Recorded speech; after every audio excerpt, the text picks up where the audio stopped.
कहीं। अब शुरुआत हो रही है, ठीक है। अच्छा 6 क्वेश्चन जो भी है 6, 7 अगर आप बुक में देखोगे तो आपको निकालना है PE स्लैश एफ, ये बता रखा है पहले से, ठीक है। मतलब आपको जो E और F लिखा हुआ है ना, तो आपको निकालना है E स्लैश एफ, ये बता रखा अगर अपनी NCERT देखोगे तो, यानी ये फॉर्मूला में यूज करना है, ठीक है। तो अगर आपको PE स्लैश एफ बताना है तो अब इससे अब आप ट्रिक सीखो थोड़ा सा करने की, अब आप ट्रिक सीखना है, ठीक है। आपको क्या सीखना है कि सबसे पहले तो E और F की आउटकम लिख लो, ठीक है, ठीक है। और अगर सैंपल स्पेस लिखना है तो वो भी लिख लो, सैंपल स्पेस लिख लिया करो अगर इजी है। अब हाँ कोई डाइस का कोई क्वेश्चन बोल दो जिसमें 216 आउटकम है तो उसमें मत लिखो, लेकिन अगर नॉर्मली अगर हमें जो पॉसिबल है तो लिखना है तो सैंपल स्पेस लिख लो, E लिख लो, F लिख लो, फिर बस इस फॉर्मूले में लगा दो वैल्यू। चलो करके दिखाते हैं। पहले तो लिखा अ कॉइन इज टॉस 3 टाइम्स, तो भैया 3 टाइम्स टॉस करने पे सैंपल स्पेस लिख लेते हैं पहले, क्योंकि उसी से हमें E और F मिलेगा। तो क्या होता है सैंपल स्पेस इसका, अगर एक कॉइन को 3 बार टॉस किया जाता है कितने आउटकम आते हैं, 8 आते हैं, 2 की पावर 3। और लिखने का तरीका जिनको नहीं पता है तो वो सीख लो।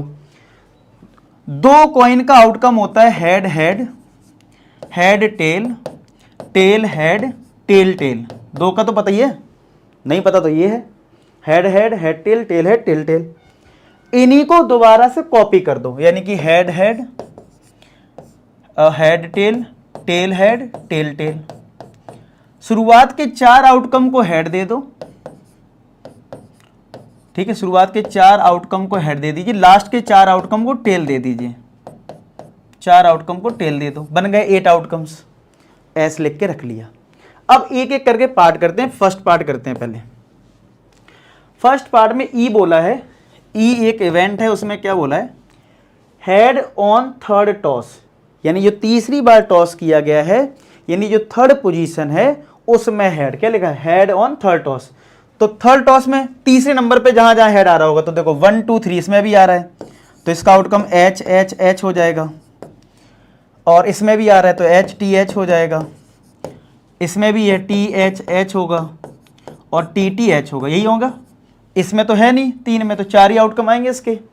अब हमें पता है हमें F की भी जरूरत पड़ने वाली है, क्योंकि हमें E स्लैश F निकालना, तो F भी लिखा करो तुरंत ही, ज़्यादा दिमाग नहीं लगाना है, जो पूछा है पॉइंट टू पॉइंट निकाल लिया करो, पुट कर दिया करो। अब F में क्या लिखा है, हेड ऑन फर्स्ट 2 टॉसेस, यानी जो हेड है शुरुआत के पहले 2 टॉस में होना चाहिए। तो पहले 2 टॉस में कहाँ कहाँ है, तो देखो इसमें भी है, 3 में है वो मैटर नहीं करता, जो हमारी इसकी कंडीशन है वो फुलफिल होनी चाहिए। शुरुआत में 2 में होना चाहिए, तो ये इसमें भी है हेड हेड हेड, इसमें नहीं है शुरुआत के 2 में, क्योंकि ये टोटल 2 तो है लेकिन ये पहला दूसरा तीसरा तीसरी पोजीशन पे है, इसे बोला हेड ऑन फर्स्ट 2 टॉसेस, ठीक है। इसमें भी नहीं है, इसमें भी नहीं है, इसमें है H H T, और इसमें भी नहीं, इसमें भी नहीं, इसमें 2 ही आउटकम आए, ठीक है। अब चलो, अब हमें निकालना है E स्लैश F। तो E स्लैश F का फॉर्मूला क्या है, वो है number of element in E intersection F upon NF, ठीक है। तो E इंटरसेक्शन F में number of element favourable outcome कितने हैं, तो अच्छा अभी हमने कॉमन तो निकाला नहीं है, तो E इंटरसेक्शन F निकाल लो, कितना आएगा, कितना आ रहा है कॉमन, एक तो H H यही कॉमन है, और डबल H T है क्या, डबल H T इसमें नहीं है, तो एक ही आउटकम कॉमन आ रहा है H H H, समझ रहे हो, एक ही आउटकम कॉमन आ रहा है। तो नंबर ऑफ फेवरेबल आउटकम 1 हो गया, और F में कितने आउटकम है, 1 2, तो आंसर क्या आ गया 1/2। चेक कर लेते क्योंकि इरेज तो करना पड़ेगा स्पेस, हम सेकेंड पार्ट करेंगे तो 6 के फर्स्ट पार्ट का आंसर है 1/2, करेक्ट आया है। अच्छा इसको बुक में या आपके स्कूल में कुछ अलग मेथड से बताया हो तो वो भी मैं बता देता हूँ इस क्वेश्चन फिर, लेकिन मैं यूज नहीं करूंगा उसका, क्या, क्योंकि मैंने आपको एक और फॉर्मूला बताया था PE स्लैश F का, क्या, इसको प्रोबेबिलिटी में भी लिख सकते हैं, यानी कि probability of E intersection F upon probability of F। तो वो लोग क्या करते हैं, इसकी प्रोबेबिलिटी अलग से निकालनी पड़ेगी, तो इसकी प्रोबेबिलिटी क्या होगी कि E इंटरसेक्शन F का फेवरेबल आउटकम कितना 1 अपॉन इसके सैंपल स्पेस से डिवाइड करना पड़ेगा। सैंपल स्पेस में कितने आउटकम है 8 अपॉन प्रोबेबिलिटी ऑफ एफ में कितने आउटकम है? 2, तो फेवरेबल आउटकम हो गए 2। नीचे सैंपल स्पेस, क्योंकि ये प्रोबेबिलिटी है ना 8, सैंपल स्पेस तो हमारा 8 ही है, तो ये कट गया, तो आंसर तब भी 1/2 आता है। लेकिन मैं कहता हूं जरूरत क्या है सब प्रोबेबिलिटी लिखने की, माइंड में रखो कि हाँ अगर किसी क्वेश्चन में ये डेटा दे रखा है तब तो इसका यूज करो, नहीं तो नंबर ऑफ एलिमेंट से काम चलाओ ना, क्या जरूरत है फालतू का ये 1/8 और 2/8 करने की। ठीक है, तो अगर कर रहे हैं तो कोई दिक्कत नहीं है, बस आपको पता होना चाहिए कि हाँ हम ऐसे भी कर सकते थे। ठीक है, तो ये नोट कर लो। अब करते हैं इसका नेक्स्ट क्वेश्चन, सेकंड पार्ट। ठीक है, ये इरेज कर देता हूं ई और एफ को। अब ई एफ हमारे लिए कुछ नया हो गया सेकंड पार्ट में, क्या हो गया वो देख लेते हैं। तो ई में बोला गया है एटलीस्ट 2 हेड। एटलीस्ट 2 हेड का मतलब क्या है? कम से कम 2 हेड होने चाहिए, और कम से कम 2 हेड हैं तो 3 भी हो सकते हैं भाई, कम से कम की कंडीशन है ना, तो 3 वाला भी ले सकते हैं, यानी ये एच एच एच, और 2 वाला तो लेना ही है, लेकिन कम से कम 2 होने चाहिए, तो ये तो होगा नहीं, ये हो जाएगा एच एच टी, 2 है ना इसमें, इसमें नहीं है, इसमें भी नहीं, इसमें भी नहीं है, तो ये आउटकम आएंगे। वीडियो को पॉज करके खुद से आउटकम लिखने की कोशिश करोगे तो बहुत अच्छा रहेगा, आपका कॉन्सेप्ट भी क्लियर हो जाएगा, प्रैक्टिस भी हो जाएगी। अब देखो एफ में क्या लिखा है, एफ में लिखा है एटमोस्ट 2 हेड। एटलीस्ट और एटमोस्ट अच्छे से क्लियर कर लो। एटलीस्ट का मतलब था कम से कम 2, तो 2 भी हो सकते हैं 3। एटमोस्ट 2 हेड का मतलब है ज्यादा से ज्यादा 2 से ज्यादा नहीं लेने हैं, तो क्या क्या ले सकते हो? 1 हेड वाला भी केस ले सकते हो, 2 वाला भी ले सकते हो, 2 से ज्यादा नहीं ले सकते हो, लेकिन 1, 2 और 0 वाला भी ले सकते हो जिसमें 1 भी हेड नहीं है। भाई अगर मैं आपसे कहूं मैं ज्यादा से ज्यादा 2 पूड़ी खाता हूं, तो इसका मतलब ये कि मैं नहीं भी खाऊं तो भी केस हमारा कंप्लीट है। भाई तुम 3 नहीं खिला सकते ना, 2 तक मैक्सिमम है, 0 भी तो हो सकता है, तो 0 कई बार हमारे माइंड में आता है 0 कैसे हो गया, तो वो चीज समझो। तो हमसे बोला गया ज्यादा से ज्यादा 2 हेड, तो 2 से ज्यादा हेड जहां जहां दिख रहे हैं, 2 तक मैक्सिमम दिख रहे हैं, वो ले लो केस।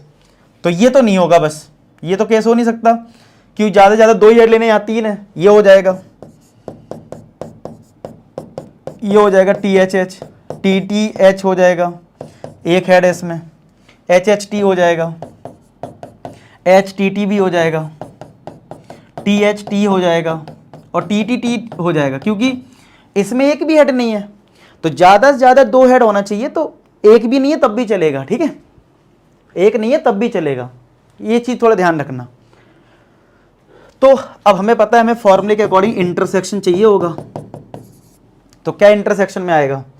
ये वाला तो नहीं आ पाएगा, ये आ जाएगा एच टी एच आ जाएगा, टी एच एच आ जाएगा, और डबल एच टी आ जाएगा, ये लिखा है ये, तो 3 ही आउटकम कॉमन आएंगे। तो अगर हम ई स्लैश एफ का फॉर्मूला लगाएं तो वो क्या है, N E intersection F upon N F.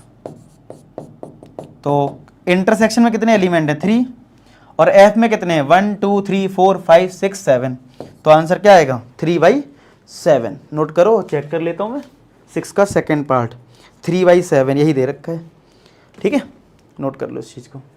अब थर्ड पार्ट करते हैं, तो आप समझ रहे हो, मतलब क्वेश्चंस की लैंग्वेज पकड़ो, काम खत्म। ठीक है, तो यहाँ पे थर्ड पार्ट में ई जो है वो बोला है, अरे मैंने सैंपल स्पेस फालतू हटा दिया। ठीक है, चलो फिर से लिख देता हूँ, H H H H H H T H H और एच टी टी एच। ठीक है, फिर H H T H T T T H T T T T. ठीक है, ये था सैंपल स्पेस। चलो अब देखते हैं, अब इसमें ई वाले में दे रखा है थर्ड पार्ट में, ई में लिखा है एटमोस्ट 2 टेल, मतलब ज्यादा से ज्यादा आप 2 टेल ले सकते हो, यानी कि 1 भी ले सकते हो वो भी चलेगा, और 1 भी नहीं है वो भी चलेगा, लेकिन ज्यादा से ज्यादा 2 टेल हैं, तो यानी हेड वाला केस तो आ जाएगा, क्योंकि 1 भी टेल नहीं है तब भी चलेगा ना, 1 टेल वाला भी आ जाएगा, 1 टेल वाला भी आ जाएगा, 2 टेल वाला भी आ जाएगा, 1 टेल वाला भी आ जाएगा, 2 टेल वाला भी आ जाएगा, H T T T H T भी आ जाएगा, बस 3 टेल वाला नहीं आएगा, क्योंकि मैक्सिमम 2 टेल ले सकते हो। एफ में क्या है,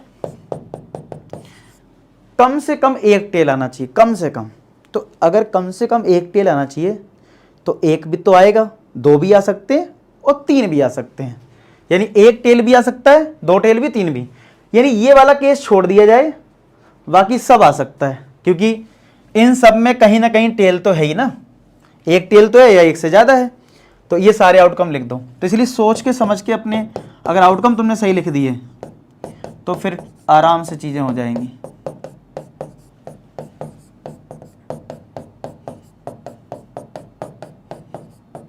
तो ये आउटकम आ गए।